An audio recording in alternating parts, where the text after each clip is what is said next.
자, 오늘은 33강 숫자가 맞을까요? 자, 생명과 11조물의 축복, 이런 제목으로 말씀 은혜를 나누려고 합니다. 한번 따라 하실까요? 생명과 11조물의 축복. 오늘 아침에 제가 8시 좀 넘어서 이제 이 성전에 왔더니 아직도 기도하고 계시는 분이 계셔서 불을 조명을 하나만 켜놓고 썼어요. 쓰다 보니까 막 삐뚤삐뚤하죠. 어둠 속에서 썼습니다. 그래서 자, 생명과 11조물의 축복. 자, 성경에 보니까 예물은 언제부터 시작이 됐고, 혹시 11조라는 단어도 언제부터 드렸으며, 헌물은 언제부터 드렸으며, 제사와 제단, 예배는 어떻게 시작됐을까 하고 쭉 찾아가 봤더니 제일 먼저 등장하는 것은 창세기 4장 3절로 4절이에요. 창세기 4장 3절로 4절.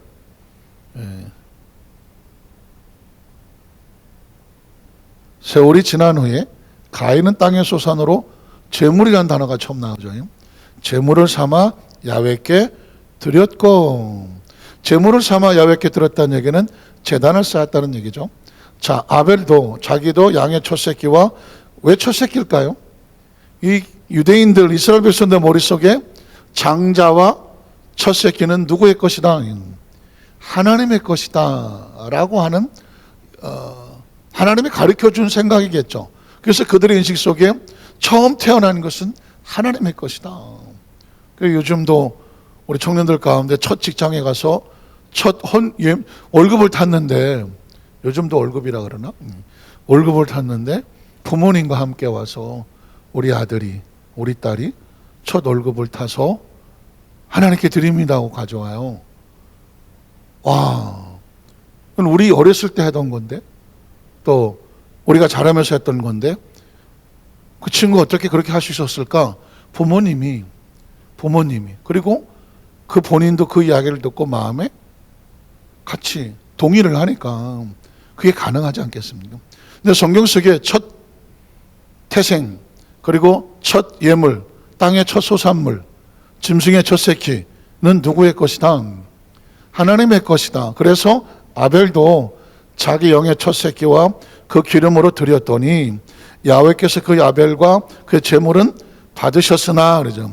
이제 여기 알 수 있는 것은 제물과 제단은 내가 드린다고 해서 하나님께서 무차별적으로 받는 것은 아니다. 제물은 마음이 담긴 것이고 제단도 마음이 담긴 것이니, 하나님께서 제물과 제단에 그 사람의 마음을 확인하시고 받으실 만하면 받으시는 것이고, 제물과 제단은 하나님 앞에 있는데 그의 삶은 하나님을 경외함이 없다면, 진실이 아니라면, 진정이 아니라면, 신령이 아니라면 하나님께서 그 예배와 제물은 의미가 없다. 그래서 여러분, 가인은 실패한 제사, 실패한 예배, 아벨은 하나님 앞에 온전히 드려진 예배. 그래서 창세기 4장에 처음 그 단어가 나옵니다. 자, 그런데 세월은 지나갑니다. 창세기 8장에 보면 20절로 22절에 보니까 노아가 방주에서 나왔잖아요. 노아가 야훼께 무엇을 쌓고? 제단을 쌓고, 성경 속에 흐르고 있는 제물, 제단, 예배의 흐름이 시대 속에 흘러내리고 있죠. 모든 정결한 짐승과 모든 정결한 제중에서 제물을 취하여. 왜 정결한 짐승과 정결한 새에서 취합니까? 예물은 뭐 해야 된다? 깨끗해야 한다. 예물은 깨끗해야 된다. 한번 따라 하실까요? 예물은 깨끗해야 한다. 깨끗하다는 어떻게 할 수가 있죠? 그 마음의 정성인 거죠. 그 전에 제가 1988년도에 빨간 명찰을 달고 의정부에서 수련 전도사로 출발을 했을 때, 어떤 집에 신방을 했더니 권사님 한 분이 돈을 대리미로 데리고 있어. 돈을 대리미로 데리고 있다니까요. 그래서 뭐 하세요? 그랬더니 내일 이번 주 헌금 드릴 돈을 데리고 있습니다. 깜짝 놀랐네. 이 권사님은 어떻게 훈련을 누구에게 받았는지 모르겠지만 주일날 드릴 예물을 미리 준비해서 대리미로 데려서 봉투에 넣어서 준비를 하고 있더라고요. 또 그 당시 어떤 안수집사 한 분은, 전사님, 저는 주일날 저녁 항상 목욕을 합니다. 그리고 주일날 아침에, 그러니까 토요일날 저녁에 목욕을 하고 주일날 아침은 항상 새 옷을 갈아입습니다. 남자 집사님, 남자 집사님인데. 그리고 항상 옷도 데려놓고 구두를 깨끗하게 닦고 새 옷을 입고 새로운 마음을 가지고 교회에 옵니다. 88년도예요. 이게 언제야 그게. 와, 못 따라가겠더만 나는. 내가 전도사인데도 못 따라가겠더라고. 뭘 못 따라가는 거예요? 그분들의 마음을 가지고 있는 예물과 예배와 헌신과 봉사는 온 마음이 들어가야 돼. 그런 고백이었어요. 그런 고백. 여러분 어떻게 생각하십니까?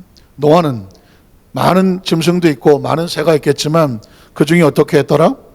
정결한 짐승과 모든 정결한 새 중에서 제물을 취하여 번제로 제단에 드렸더니 하나님께서 받으시겠어요? 받지 않으시겠어요? 받으실 수밖에 없죠. 왜? 정결함. 이미 정결함에 마음이 들었고 심령이 들었고 모습이 들었고 의도가 들었고 그 사람이 가지고 있는 삶이 들었잖아요. 하나님께서 가장 싫어하시는 것은 뭐냐? 예배와 제물과 제단은 있는데 정결하지 않은 것입니다. 정결하지 않은. 그래서 여러분 에레미야, 이사야 이런 선지자 보면 하나님이 이스라엘 백성을 향하여서 가슴을 치고 땅을 치면서 선자들에게 그냥 울부짖는 소리가 그거예요. 아니 이 백성이 이사야, 에레미야 이때쯤 되면 이미 가나안에 와서 왕국세 지내서 모든 면에 부족함이 없는 나라인데 이 백성이 몸은 여기 있으나 마음은 나에게서 멀어. 마음은 나에게서 멀어. 하나님은 몸을 원하시나요? 마음을 원하시나요? 신령과 진정은 마음이잖아요. 도대체 가져오는 예물을 보면 아니 예물이 멀쩡한 게 하나도 없는 거야. 그래서 성전 문 앞에 그 이스라엘 백성들이 가져온 제물이 산더미 같이 쌓여 있어. 양도 쌓여 있고 염소도 쌓여 있고 비둘기도 쌓여 있고 어려운 사람은 밀가루도 가져오고 소도 가져오고 하는데 아니 보니까 멀쩡한 게 하나도 없는 거예요. 죄송하지만 신체 비유로 하기엔 좀 그래서 여기저기 문제가 있는, 그러니까 쉽게 얘기하면 싼 거, 아주 싸고 그 다음에 집에서부터 정성들여 가져온 게 아니라 오다가 시중에서 그냥 싼 거 산 거. 어차피 이거 다 죽을 건데 알게 뭐야 해서 형식은 있어. 나는 오늘 제물을 안식일에 제물을 가져와서 야훼께 드렸나이다. 형식도 있고 사람도 있고 모양도 있어. 뭐가 없어? 정성이 없어. 정결함이 없어. 그러니 누군가 나에게 아유 저희가 이번에 이사 와서요 그냥 이웃에 떡을 좀 돌리러 왔어요. 사실은 마음을 나눈 거잖아요. 근데 떡을 보니까 사람이 먹을 수 없는 떡이야. 그럼 어떤 마음이 들겠습니까? 이 사람 뭐지? 나한테 왜 이러지? 이런 생각이 들잖아요. 사람과 사람과의 사이도 마음과 정성이잖아요. 누군가 나에게 마음과 정성을 다하면 내가 감동을 받는 것이고, 누군가 나한테 형식과 모양은 있는데 전혀 마음이 없어. 그러면 순간 내 마음속에 그 사람의 정성이 다가오지 않는 거예요. 예배는 최상의 정성이거든요. 성경은 왜 노아가 제단을 쌓고 짐승과 새 중에서 제물을 취하여 번제로 제단 드렸더니 이렇게 말하지 않습니까? 여기에 핵심 포인트는 뭐예요? 정결한. 한번 따라왔을까요? 정결함. 신앙은 연조로 판단하지 않아요. 수십 년 동안 어쨌다고? 얼마나 정결했느냐라고 묻는 거죠. 그래서 성경에 그런 얘기 있지 않습니까? 처음 된 자가 나중되고 나중된 자가 먼저 된다. 왜 그래요? 처음 된 자가 끝까지 처음 가야지. 처음 됐으나 정결함이 없고, 처음 됐으나 정성이 없고, 처음 됐으나 처음 가졌던 마음이 없고, 나중에 됐지만 이 사람은 그게 감사해서 정결과 정성과 마음이 식지 않아. 그러면 하나님 보시기에 누가 진짜냐고 물었을 때 나중된 자가 진짜죠. 그래서 예수님께서 포도원 일꾼의 비유 나가보니까 사람들이 우리를 일꾼으로 써주십시오. 인력시장에 사람들이 많아. 당신도 오시오. 당신도 오시오. 당신도 오시오. 아이고 감사합니다. 우리 일꾼으로 써주니 감사합니다. 그래서 포도원에서 열심히 10시간 일을 했음. 12시에 낮에 12시에 가보니까 또 사람이 있어. 당신도 오시오. 당신도 오시오. 3시에 갔더니 아직도 나 좀 써주세요. 당신도 오시오. 아니 지금 6시에 퇴근인데 5시에 지나가다 보니까 아직도 일을 하는 일거리를 못 구한 사람들이 있어. 아휴, 일을 해야 일당을 받아가서 자식들 먹여 살릴 텐데 1시간밖에 안 남았지만 오시오. 1시간 일해 주시오. 그냥 이랬어. 그래서 온 다음에 1시간밖에 일한 사람한테 오늘 당신에게 오늘 10만 원이요 일당. 그러니까 1시간 일한 사람한테 10만 원을 주네. 그러면 난 5시간 일했으니까 50만 원 줄라나? 난 아침부터 와서 8시간 일했으니까 난 80만 원 주겠네. 다들 그렇게 생각을 했어. 그런데 당신도 10만 원, 당신도 10만 원, 아침에 온 사람도 10만 원 주니까 아니 아침에 8시간을 일한 사람이 10만 원을 받고 죄송합니다. 주동아리가 대빨이 나와갖고 이게 뭡니까 이거. 아니 아침부터 일한 우리는 더 줘야 되지 않습니까? 여기 뭐 1시간 일하는 사람은 10만 원 주더만 80만 원, 50만 원도 주세요. 나 참.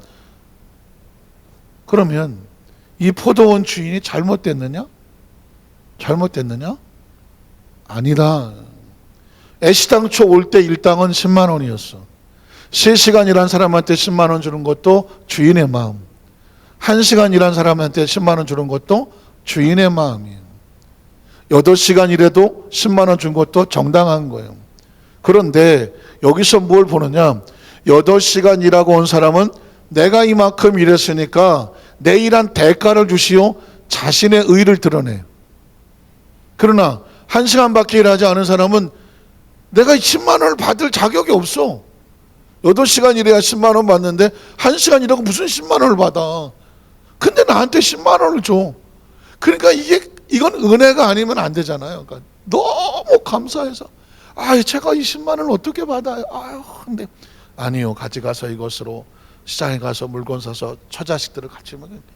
그러니까 이게 감사해서 똑같은 10만 원을 받아도 감사의 눈물을 가며 그 8시간 일찍 와서 했던 사람은 내 정말 더러워서 에이씨 나는 왜 내가 원하는 그 나의 노동의 대가를 인정하지 않으며 왜 똑같이 10만 원을 주냐? 감사도 없고 고마움도 없고 일해놓고 불평과 불만만 가슴에 잔뜩 쌓아서 돌아간다면 천국은 이와 같다. 천국은 이와 같다. 사실은 8시간 일해도 자기가 일하는 것이 원래 대가가 10만 원이에요. 자기가 일하는 것에 대해 10만 원은 정당하고 공평한 거예요. 근데 거기서 내가 이만큼 일했는데 라는 내가가 할 수가 없는 거죠. 하나님의 나라 속에 너도 구원이고 너도 구원이고 너도 구원이다. 그랬더니 좀 깨끗하게 산 사람도 있고 중간에 믿은 사람도 있고 이게 뭐 개차반으로 살다가 진짜 은혜로 구원받은 사람도 있어. 그러니까 누가 진정한 주인에게 감사를 하겠느냐. 나는 영원히 죽을 몸인데 날 살렸으니까 이건 뭐 그냥 교회만 가는 멀리서 십자가만 봐도 그냥 눈물이 나고 교회를 간다 그러면 그냥 눈물이 나고 성전에 앉으면 그냥 눈물이 나고 나 같은 죄인하면 그냥 이게 남의 가사가 아니라 내 가사니까 눈물이 나고 누가 올라가서 기도만 해도 기도를 내가 장로는 기도하면 그냥 성가대 찬양만 나오고 반주만 나와도 찬양 가사가 다 내 가사잖아. 말씀을 들어도 다 내 얘기잖아. 그래 처음부터 울고 마지막까지 울고 나가고 벌써 끝났나 다음에 또 이게 은혜거든. 근데 이게 오래돼서 감동도 없고 감격도 없고, 아니 내가 이만큼 예수를 믿었으면, 내가 이만큼을 내가 정말 이 교회에서 봉사하고 헌신을 했으면 이 정도는 내가 대우를 받아야 되는 거 아니야? 혹시 이런다면 이분에게 은혜가 있겠습니까? 하나님 모시기에 높여지는 건 딴 게 아니라 이 은혜를 잃어버리지 않는 거죠. 아니 수천 년을 예수 믿고 지금까지 살아계셔갖고 나이가 1000살이라고 할지라도, 그래서 이 1000년 동안 이 교회를 지키며 1000년 동안 이 교회에서 기도를 했으며 1000년 동안 교회에서 봉사를 했으며 1000년 동안 이 교회에 내가 진짜 그냥 뭐 있다고 할지라도 그게 어떻게 하나님 안에서 의가 될 수 있겠어요? 우린 하나님 안에서 스스로 의롭다고 할 사람은 아무도 없어. 내가 뭐 좀 한 줄 알고 내가 그래도 이 정도 했다는 생각이 들거든. 이 사탄아 물러가라 그래. 주여 나는 아무것도 아닙니다. 그래서 그냥 은혜로 사는 거예요. 사도 바울이 그래서 그 소리 하는 거예요. 그 사람 잘 나갔던 사람 아닙니까? 당시 최고의 학문에, 최고의 가문에 잘 나갔던 사람, 로마 시민권까지 가던 사람입니다. 나중에 자기가 예수를 믿고 나서 보니까 내가 죄인 중에 괴수고 만물의 찌꺼기만도 못하고 모든 크리스찬 중에서 내가 가장 연약한 자라. 나는 날마다 죽어야 되는 자다. 바울은 그래서 자기 이름도 뭐 여러 가지 속절이 있지만 사울이 큰 자면 바울은 작은 자다. 자기 이름을 작은 자로 바꿨다. 그래서 바울이 여러 가지 의견이 분분하겠지만 적어도 그리스도 예수 앞에서 내가 자랑할 게 뭐가 있겠냐. 그 사람 성경을 13권이나 썼어요. 목숨 걸고 평생 독신으로 살면서 유럽에 가서 유럽에 복음을 전한 사람이 바울입니다. 바울이 배를 타고 성경을 가지고 유럽에 갔을 때 유럽은 뒤집어졌다라는 것입니다. 성경이 유럽을 바꿔놓은 것이거든요. 그런 사람이 하는 거거든요. 자, 그래서 오늘은 제일 중요한 건 쭉 내려간다고 할지라도 신앙의 정결함을 회복하고 신앙의 정성을 회복하고, 그래야 저와 여러분이 앞으로 한 200년 살아갈 건데 200년 사신 다음에 내 신앙에 의미가 있으려면 뭐가 있어야 된다? 처음부터 끝까지 정성이어야 되고, 뭔가 내가 이 정도 했는데 내가 대우받아야 되지 않아? 내가 이 정도면 혹시 인간적인 어떤 의라든가 내 연조라든가 내가 어떤 내 헌신이라든가 내 계급이라든가 뭔가 이런 것들이 솟구쳐 올라오거든. 이거는 나를 패망시키려고 하는 무서운 것이라는 걸 기억을 하셔야 됩니다. 어느 교회에 간판을 어느 집사님이 달았어. 그래서 그 교회에서 다 알아. 우리 교회 간판을 크게 그냥 이따만해 갖고 간판을 달았어. 동네 사람은 지나가다 다 보이는 그런. 그래서 그 교회에서는 그분이요, 그 집사님이 그 교회 간판 다신 분이야. 다 알아. 문제는 뭐냐? 어느 날 간판 띄겠다고 왔어. 왜 날 장로를 안 시켜주냐? 근데 교회 간판까지 한 사람인데. 아니 집사가 안수 집사도 안 고치고 장로 시켜달라고. 왜? 간판 달았으니까. 간판 단 게 계급이에요? 어디 가서 간판 달았기 때문에 내가 집사도 안수 안 고치고 장로, 이거는 이 사람은 간판을 뭘로 다른 거예요? 자기 의로 다른 거예요. 자기 의로. 계급으로 다른 거예요. 이 교회 간판 내가 달았어. 나와보라 그래. 간판 단 사람 나밖에 없어. 이렇게 되면 이 사람은 신앙은 아니야. 이런 것 때문에 예수님께서 하늘에 계시다가 뛰어내려온 거예요. 유대인들에게. 야, 나와보라. 나 아브라함의 자손이야. 넌 조상이 어디야? 너 아프리카지? 너 어디야? 어디야? 백인이야? 어디야? 당군의 자손이야? 에휴, 우리 조상은 아브라함이야. 유대인들이 자기들이 그러고 다닌 거예요. 너네 같은 민족들에게 무슨 구원이 있겠어? 너 셀이야? 너 뭐 창녀야? 너 뭐 거지야? 너 뭐 소경이야? 넌 혈루증이야? 아유, 나 저런 것들하고 내가 아유 이러고 사는 게 유대인이에요. 그 기가 막힌 거죠. 원래 출신이 어떤데 너는 이 지구상에서 가장 연약한 민족이고 하나님이 보호하지 않으면 살 수도 없는 민족이라 그래서 내가 너를 은혜로 건졌어. 그래서 네가 성민이야. 신명기 7장에 있는 이야기는. 너는 불에 타다가 그냥 한 줌에 재로 될 걸 내가 진짜 안타까워서 불 속에서 나무를 끄덕이는 내서 그 껌정 다 닦아내고 그 진짜 기괴하고 흉측한 몰골을 잘 다듬어서 내가 괴목으로 널 만든 거야. 너 원래부터 그렇게 잘난 놈 아니야. 무슨 말인지 아시겠습니까? 그래서 예수님께서 하늘에 계다가 뛰어내려 오셔서 하나님은 이렇게 사랑하는 거야 하고 죄리들 찾아다니고 죄인들 찾아다니고 창녀를 찾아다니고 뭐 병든 자들이 오고 누가 오더라도 아무도 안 막아. 왜? 지금은 세리고 지금은 창녀고 지금은 뭐 연약한 자고 지금은 다 부족한 자들이지만 하나님의 나라에 관점 보면 너도 내 새끼고 너도 내 새끼고 너도 내 새끼고 다 하나님의 작품이야. 누가 누굴 향해서 손가락질을 해. 다 하나님의 작품이야. 하나님은 모든 만민을 하나님이 다 사랑하셔서 모든 민족이 구원을 받기까지 그 열정과 열망을 쉬지 않아.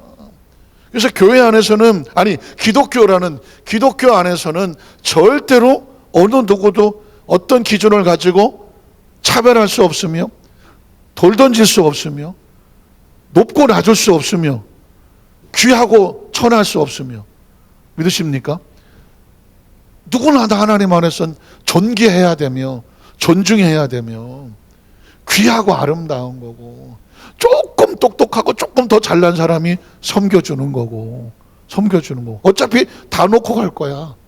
돈이 좀 많으면 돈으로 섬기면 되고 내가 좀 건강해서 힘이 많으면 힘으로 섬겨주면 되고 내가 배운 게 많아서 지식이 좀 많으면 지식으로 섬겨주면 되고 내가 뭐 악기를 다루면 찬양을 하면 내가 뭐 다른 어떤 행정 능력이 있으면 그런 것들로 섬겨주다가 저녁에 이제 서산에 해가 뉘어 넘어가고 굴뚝에서 연기가 쭉 피어오르고 이제 밥 짓는 냄새가 동네를 휘저으면 집집마다 문이 열리잖아요. 삐거덕 열리면서 영식아, 영자야, 뭐 해라? 밥 먹어라. 밥 먹어라. 춘자야, 뭐. 그러면 운동장에서 땅바닥에서 고무줄뛰기 하고 뭐 망치기, 뭐 비석치기, 그 다음에 땅 따먹기, 뭐 제기차기 하다가 다 어떻게? 에이씨, 다 지우고 어떻게? 밥 먹으러 가자. 예. 그러면 동네 뭐 그대 무슨 가로등이 있어, 뭐 전봇대 같은 거 하나, 캄캄한 어둠이다. 다 집집마다 들어가는 거예요. 밤새 낮에 놀던 건 다 그냥 발바닥으로 다 지우고 끝나는 거니. 그게 인생이잖아요. 그게 인생이에요. 그게 하루라면 인생을 100년으로 보면 하루에 하루. 지금 뭐 30 하면 30대면 아침이고 60대면 점심이고 90대면 이제 저녁이잖아요. 이제 밥 먹어라 그러면 이제 가야 되잖아요. 그럼 그때 돼서 남는 건 뭐밖에 없어? 신령과 정성밖에 없어요. 이 땅에 떠날 때에 예수 믿는 것, 지금은 다 필요하죠. 그러나 언젠가는 이제 이 세상을 떠나게 될 때 그땐 필요한 건 하나밖에 없어. 신앙 하나밖에 없어. 전국은 신앙으로 가는 거니까. 제가 이런 생각을 조금 아까 묵상을 했어요. 태어나는 게 힘들까? 죽는 게 힘들까? 태어나는 게 힘들어요? 죽는 게 힘들어요? 태어나는 게 힘들다. 죽는 게 힘들다. 죽는 게 힘들다. 죽어봤어요? 인생이 얼마나 재밌는지 아세요? 나 태어나는 거 알고 태어났다. 참 어이가 없는 거예요. 어떻게 어떻게 태어났어? 하나하나 알아. 지금 존재하고 우리가 여기 이렇게 존재하는 건 알겠어. 어떻게 태어났어? 태어난다는 인식이 없어요. 존재하는 인식밖에 없어. 자, 그러면 어떻게 죽어? 어떻게 죽냐고. 어떻게 죽을 것 같아요? 죽을 때 내가 죽는구나? 꼴꼬닥 알 것 같아요? 모를 것 같아요? 알 것 같아요? 모를 것 같아요? 뭐 알고 죽는 사람도 있을지 모르겠. 뭐 그래서 애들아 다 알 거라 나는 이제 간다. 아이고 아버님, 응? 왜? 아니 또 아버지 돌아가시냐고. 아니야 나 아직 또 너도 잘 있고 잘 지내라. 호흡이 아이고 아버님 왜? 몇 번 이게 코미디에 나오는 이야기죠. 돌아가신 줄 알았더니 아이고 아버님들이 왜? 너 자꾸 부르니까 내가 못 가잖아. 물론 조커입니다만은 그러니 인생이란 어떻게 태어난지도 모르겠고 어떻게 죽는지도 모르겠어. 그러면 이 가운데 있는 건 뭐예요? 일장춘몽이에요. 그냥 꿈이야, 꿈. 그래서 옛날 사람들이 인생은 일장춘몽이다, 꿈이라고 말했어요. 지나온 우리 삶을 보면 다 꿈이야. 한 100살 돼 보세요. 그냥 꿈꾸는 거지. 그러니 남는 건 뭐밖에 없냐면 제가 지금 계속 말씀하고 있는 창조주의 주권과 피조물의 주권 아래서 하나님이라고 하는 존재를 인식하고 믿고 내가 숨을 쉬는 날까지 하나님의 주권대로 따라갔고 보시기에 좋았고 그대로 되니라, 그거 믿는 게 신앙이고, 하나님의 주권이 선포돼도 따라가지 않았고 하나님 보시기에 안 좋으니 태어나는 것도 하나님의 주권이요, 삶을 살아가는 것도 하나님의 주권이요, 이 세상을 떠나는 것도 하나님의 주권이요. 그러면 남는 건 그 주권을 인정하는 걸 뭐라고 말한다? 신앙이라고 말합니다. 남은 건 신앙밖에 없어요. 자, 그래서 12장 13장에도 계속해서 제단과 제물이 나오는데 이게 이제 창세기만 찾아서 그렇지 구약에서 쭉 내려오고 신약에서 쭉 내려오고 그리고 사도행전에 성령을 받고 교회가 생기고 2000년이 지난 동안 교회가 쭉 이어졌고 그 복음이 전달됐고 선교가 돼서 여기까지 와 있는 거예요. 우리의 뿌리가 어디서부터 출발했냐면 여기서 제단부터 쭉 흘러내려온 거죠. 자, 그런데 오늘은 여기서 그 제물과 제단 가운데 11조라는 단어가 툭 튀어나와요. 아브라함의 승리 이후에 멜기세덱이라는 단어가 나오는데 창세기 14장 17절에 보면, 자, 아브라함이 승리를 하죠. 지난번에 롯과 잡혀갔을 때 아브라함이 318명 기억하시죠? 영적인 318명의 힘을 키워야 돼요. 힘이 키워야 영적 전쟁이 벌어질 때 가서 찾아올 수가 있어. 그래서 전쟁에 승리를 하죠. 왕들을 쳐부수고 돌아올 때에 그 다음 절에 보면 두 왕이 나와요. 그 지역에 소돔이라는 지역에 소돔 왕이 사회 골짜기 왕의 골짜기에 나와서 자기들이 잃어버린 걸 찾아주니까 아브라함을 영접을 했고, 자, 또 그 다음에 보면 넘어가세요. 살렘 왕, 예루살렘 하지 않아요? 살렘이라는 것은 뭐냐면 평화, 샬롬, 평강. 그러니까 살렘왕, 소돔왕이 왔고 살렘왕이라고 나왔는데 이 사람이 신비로운 사람이에요. 멜기세덱. 성경에 그렇게 많이 중요하게 나오지는 않지만 존재는 아주 중요한 사람. 살렘왕 멜기세덱이 떡과 포도주를 가지고 나와서 전투 후에 승리하고 오는 아브라함을 맞으러 나온 거예요. 그런데 성경이 뭐라고 말하냐면 이 멜기세덱이라는 사람은 지극히 높으신 하나님의 제사장이었더라라고 말하고 있습니다. 그러니까 이 멜기세덱은 살렘 지역을 다스리는 왕이면서도 하나님과 관계에서는 지극히 높으신 하나님을 섬기는 제사장이었더라라고 말하고 있습니다. 그러니까 정치적인 지도자며 이분은 신앙적인 지도자였어요. 자, 그런데 그 다음 절에 보면 이 멜기세덱이 아브라함을 축복을 합니다. 이 축복권은 왕으로는 축복할 수가 없는 거죠. 왕으로는 축하하고 덕담을 할 수 있을지 모르지만 이분은 하나님의 제사장으로 아브라함을 축복하는 것입니다. 이 축복이 근원이 어디서 오냐면 천지의 주제시요, 천지란 하늘과 땅의 주제, 모든 것을 주관하고 이끌어 가시는 통치자, 그런 뜻이죠. 자, 그런데 지극히 높으신 하나님이요 아브라함에게 복을 주시옵소서. 제사장은 하늘과 땅의 손을 잡아서 하늘의 복을 받아 땅에 선포하고 땅의 제물과 제단을 형식으로 인도하여 하나님께 드리는 중보자와 같은 거죠. 자, 이 멜기세덱이 그래서 아브라함을 축복을 하는데 그 축복의 내용이 너희 대적을 내 손에 붙이신, 그러니까 아브라함의 능력으로 전투에 승리한 것이 아니라 하나님께서 손에 붙이라는 말, 붙여준다는 말, 내 손에 붙이리라. 그 얘기는 뭐냐면 네가 그것을 점령하고 이겨낼 것이다. 내 손에 점령을 당하리라, 그런 뜻이거든요. 너한테 주리라, 그런 뜻이거든요. 붙이신 지극히 높은 하나님을 찬송할지로다 라고 축복을 합니다. 그랬더니 아브라함은 누굴 섬기는 사람이죠? 하나님을 섬기는 사람이고, 내가 말한 지대로 가면 내가 너에게 복을 줄 것이다, 하나님을 따라갔던 사람인데, 하나님의 제사장이 자기를 축복을 하니까 거기서 뭐라냐면 아브라함이 그 얻은 것에서, 그 전투에 나가서 얻었던 모든 노획물에서 10분의 1을 멜기세덱에게 주었더라니, 하나님 앞에 제물과 제단으로 10의 1조를 드렸더라라는 표현이에요. 이게 지금 창세기 14장에서 나오는 거예요. 아브라함이 창세기 12장에서 만나잖아요. 14장에서 이 하나님 앞에 받은 은혜는 반드시 하나님 앞에 감사의 예물로 드려라. 이게 아브라함이 시초요, 시도를 하는 것입니다. 자, 그랬더니, 그래서 11절에 드려지게 됐죠. 여기서 아브라함이 이 전투에 승리해서 많은 전횡물, 아니면 많은 물을, 전쟁의 물을 얻어온 걸 끝난 것이 아니라 이 배후에 하나님의 있음을 고백하고, 그게 하나님의 축복이었음을 고백하고, 그리고 그 삶은 예배로, 예물로, 헌물로, 그리고 10의 1조란 말이 여기서 출발하더라는 것이죠. 자, 그리고 두 번째로 보면, 그래서 하나님의 사람은 하나님으로부터 주시는 축복만 받는다. 한번 따라하시고, 하나님의 사람은 하나님으로부터 주시는 축복만 받는다는 점, 굉장히 중요합니다. 어차피 뭐 여기저기 생기면 좋잖아요. 뭐 좋잖아. 근데 아브라함이 우리에게 주는 샘플과 모델은 뭐냐면, 나는 요행과 재수가 아니다, 하나님의 축복으로 하나님이 주시는 것만 받겠다라는 메시지를 남깁니다. 자, 창세 14장 21절에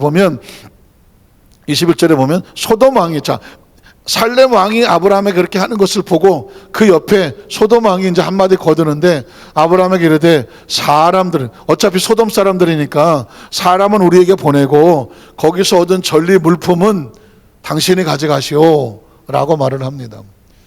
자, 우리 같으면 어떻게 했어요?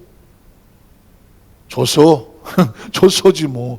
사람은 어차피 소돔 사람이야, 가지고 가고, 거기서 얻은 전리품은 가져가시오 하는 거죠. 그러면 아브라함이 거기서 그럼 마음으로 주는 것이니까 감사히 받겠소 라면 끝날 것 같은데, 아브라함이 여기서 다른 반항을 보냅니다. 22절에 보니까, 내 말이 내가 아브라함으로, 어디 갔어? 22절 처음에, 아브라함의 소돔 왕이 이르되 천지의 주제이시요 지극히 높은 하나님 야훼께 내가 손을, 그러니까 여기서도 이 아브라함은 하나님의 주권에 의해서 자기가 하는 행동이나 뭐 하는 것에 하나님의 관점으로 바라보는 주권이, 지금 누가 물건을 나한테 준다고 해서 그거를 덜렁 내가 받는 게 아니라, 이게 내가 받아도 되며, 받아서 하나님께 영광이 되며, 받았을 때 내가 하는 관계에서 어떤 관계가 되는지를, 그 관계를 정립하는 거예요. 그래서 뭐라고 말했냐면, 내가 하나님 앞에 맹세한다. 자, 그 다음 절에 보면 왜 뭘 맹세하냐면, 네가 나에게 물질을 준다고 했는데 그 물질로 인해서 내가 풍요로워지면 사람들이 다니면서 그 소돔왕이 준 거라며. 아니, 그 사람 소돔왕이 줬다며. 또 소돔왕이 다니면서 저 아브라함 뭐 좀 잘 나가지, 그거 내가 준 거야. 내가 준 거야. 그 소리를 듣고 싶다, 듣고 싶지 않다. 듣고 싶지 않다는 것입니다. 이거 쉽지 않은 거예요. 사실은 또